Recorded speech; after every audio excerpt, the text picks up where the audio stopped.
Passadas as turbulências que ceifaram a vida do meu irmão Walter há poucos dias, e o primeiro turno das eleições de 2022, eis-me aqui de volta. Vamos fazer agora o capítulo 18 daquela série de Criciúma a Criciúma, que conta particularidades, fragmentos da história do nosso município, da história da nossa cidade. E por falar em eleição, olha só que maravilha. Eu fui cumprir o meu dever de cidadania e fui à sessão eleitoral onde eu estou inscrito para o exercício do voto. E ao estacionar o meu veículo, estaciona no lado quem? O ex-prefeito de Criciúma, Dr. Ruilce. E essa fotografia atesta o momento que nos encontramos. Ele foi prefeito em 1965 e à época eu era vereador, o mais novo deles. E naquela legislatura restamos nós três, o prefeito Ruilce, o vereador João Aderbal Agostinho da Silva e eu. Os demais, e dali para trás também, à exceção de Nelson Alexandrino, todos já partiram para a pátria dos eleitos. De Criciúma a Criciúma, novos fragmentos que marcaram a nossa história. Os que me acompanham aqui no YouTube presenciaram os capítulos anteriores onde eu falo da ferrovia Dona Teresa Cristina, especialmente no último. E ali tenho que adicionar duas importantes informações. A primeira delas, quem foi Teresa Cristina? Ora, deixei de mencionar no capítulo passado por que essa homenagem a essa mulher. Quem era essa mulher? Por que Teresa Cristina? Este era o nome com o qual era conhecida. Um resumo do seu nome verdadeiro, o nome de registro, à época o nome de batismo. Olha só o tamanho do nome dela, que nome pomposo. Teresa Cristina Josefa Gaspar Baltazar Melchior Januária Rosália Francisca de Pádua Donata Bonosa Andréia de Avelino Rita Litugarda Gertrude Venância Tadeia Spiriodone Roca Matilde de Bourbon, duas Sicílias. Sangue azul nas veias. Evidentemente ela era da corte. Ela fazia parte do Império Austríaco. E naquela época, as casas reais sempre davam os noivos entre si. E o português foi buscar na Áustria a sua cara metade, Teresa Cristina. É bem mais fácil, né? Falar em Teresa Cristina, porque esse nome dela é um absurdo. Segunda informação. Para chegar à Laguna, vindo de Imbituba ou do sul do estado, pela ferrovia Teresa Cristina, ali na localidade de Barbacena entrava-se à direita, ou à esquerda, que vinha do norte, para a cidade de Laguna. E ali havia um túnel de zinco, um túnel de mais ou menos 200 metros de extensão. Eu não me lembro desse túnel, mas essa informação me foi passada pelo Dr. Ruilce, que é sempre um analista crítico das minhas observações aqui, quando eu falo desses fragmentos da história de Criciúma. Ele sempre me corrige com alguma coisa ou adiciona com alguma coisa. E aqui está a adição por conta dele. Havia um túnel de zinco que protegia a ferrovia das constantes enchentes de areia. Ali, de lado a lado, eram só cômoros de areia. E aquela região, o vento gosta daquele pedaço de terra ali, que é uma coisa séria. Então, ventava todo dia, o dia inteiro. E para evitar que essa areia impedisse o tráfego normal do comboio da Teresa Cristina, foi feito este túnel de zinco, mais ou menos 200 metros. Eu reservei para hoje a narrativa do primeiro acidente fatal ocorrido na mineração de carvão do nosso município. E por incrível que possa parecer, essa morte se deu com um carro de boi, passando por cima de um mineiro. É preciso que nos lembremos de que a categoria de mineiro ela era subdividida. Era o mineiro de solo, de cima, e era o mineiro de subsolo. Mas os dois eram mineiros. E ainda o são, porque há mineração de carvão aqui e em Algures. Vamos mergulhar no passado. Até o ano de 1919, o carvão era carregado em carros de boi até Pontão, na Jaguaruna. O carvão saía da embocadura de mina e transportado por carro de boi ia até Pontão.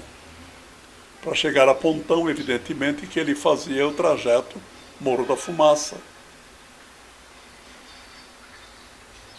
Sangão, que era chamado na época Rua da Palha, e depois o Pontão.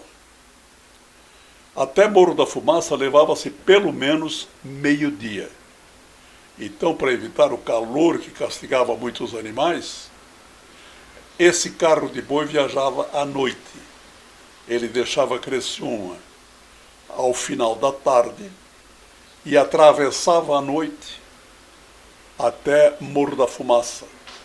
E somente à noite, ao final da tarde e à noite do outro dia, é que fazia o restante do trajeto até Pontão. Em Pontão, o carvão era colocado em canoas, bateiras, e essas canoas, rio acima, levavam o produto até o porto de Laguna. Olha que transformação! Olha o trabalho daquela gente. Foi assim que isso tudo aconteceu.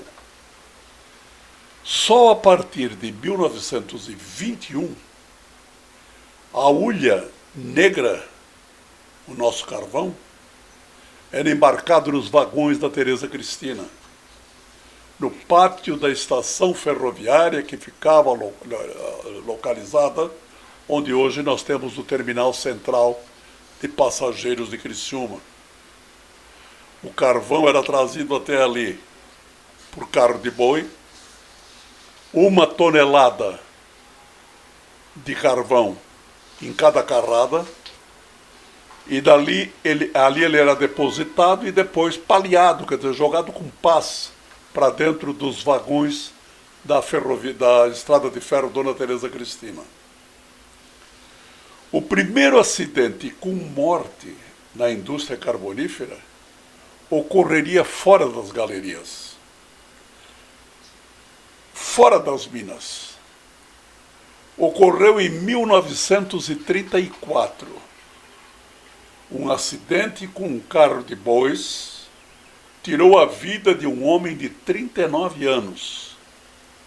O acidentado tinha como profissão transportar carvão da boca da mina para a estação de embarque da estrada de ferro Dona Teresa Cristina. Era um mineiro de cima, como se falava, porque não trabalhava embaixo, no subsolo. O carro de boi era o veículo transportador do minério, e era assim que se fazia o transporte do mineral para embarcá-lo no trem, e disso já nos ocupamos também em edições anteriores. Naquele 13 de novembro de 1934, Gabriel Benedetti carregou o seu carro de bois com os 1.000 quilos que o veículo comportava, 1 tonelada. Uma diminuta chuva caía sobre a cidade de Criciúma.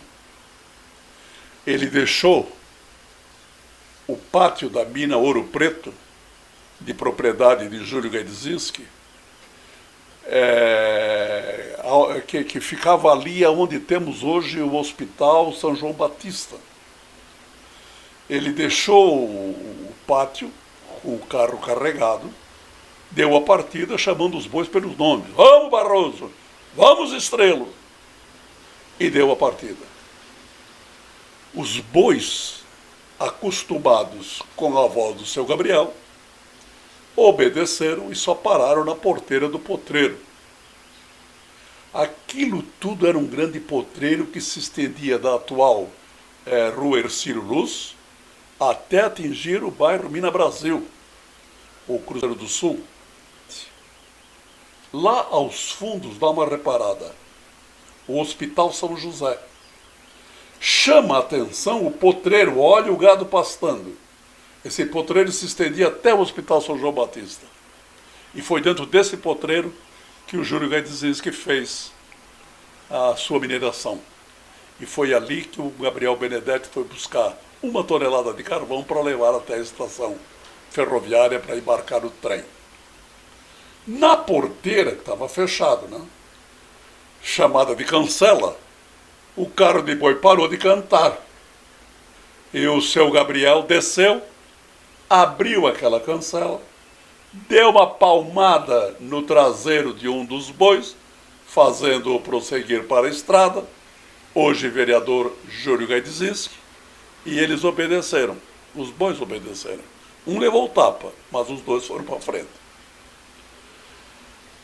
Fechou a cancela, o Gabriel Benedetti fechou a cancela e a passos largos tentou tomar o comando do carro na parte da frente. Ele deu um pulo, ele deu um salto, como fazia sempre, como era acostumado a fazer. Ele escorregou, ele calçava tamancos com solado de madeira, e escorregou, estava chovendo, ele escorregou e caiu. E ele caiu sob o carro de boi. A roda direita passou sobre o seu corpo no sentido transversal, amassando o peito e quebrando costelas e antebraços. Era 13 de novembro de 1934, 17 horas. Socorrido pelos transeuntes, ali havia estrada, ele foi internado no Hospital São José, que estava a poucos passos do local do acidente. Mas os ferimentos foram tão graves que às 20 horas daquele mesmo dia, seu Gabriel foi a óbito. Deixou viúva Dona Maria, filha do coronel Pedro Benedetti, e a prole de 9 filhos, o mais velho com 14 anos de idade, o Dolvino, depois o Belmiro, a Diva, o Divo, o Mário, a Celina, o Estevão, a Irene e o Novelino. Como eram 9, o último levou o nome de Novelino. Ela, a mulher do Gabriel, era Benedetti, e ele também era Benedetti. Os pais eram primos irmãos, e ela era filha do coronel Pedro Benedetti. Esse tipo de acidente fatal certamente é o único de que se tem notícia, e provavelmente teria sido o primeiro acidente com morte na indústria da extração do carvão no nosso meio. Como vimos, os bois conheciam a voz do seu Gabriel e o carro cantava. Eu disse ali, o carro parou de cantar. Aliás, muitos carros cantavam, E a gente ia se acostumando com o canto do carro de bois, tantos tínhamos aqui na cidade, a ponto de antecipar, lá vem o carro de bois do fulano de tal, pelo cantar do carro de bois, do rodado. Isso me lembra o ditado que diz, carro apertado é que canta, referindo-se ao carro de boi com um eixo de madeira justo para manter a estabilidade do carro e a carga firme, o que faz o carro cantar. A vida é um pouco disso, né? A vida é mais ou menos assim. Apertada e firme, e muitas vezes, em vez de chorar, nós temos que cantar, tomando cutucadas do destino. E esse foi o capítulo 18 do projeto de Criciúma a Criciúma. É uma homenagem a Gabriel Benedetti, primo em segundo grau do seu sogro, Pedro Benedetti. Agradeço ao Márcio Benedetti, neto do Gabriel, pela colaboração das fotos de família que ilustraram este capítulo. Com os agradecimentos pela sintonia, o convite para nos vermos no capítulo 19. Novidades boas. Até lá, meus queridos amigos e amigas, e um abraço do meu tamanho.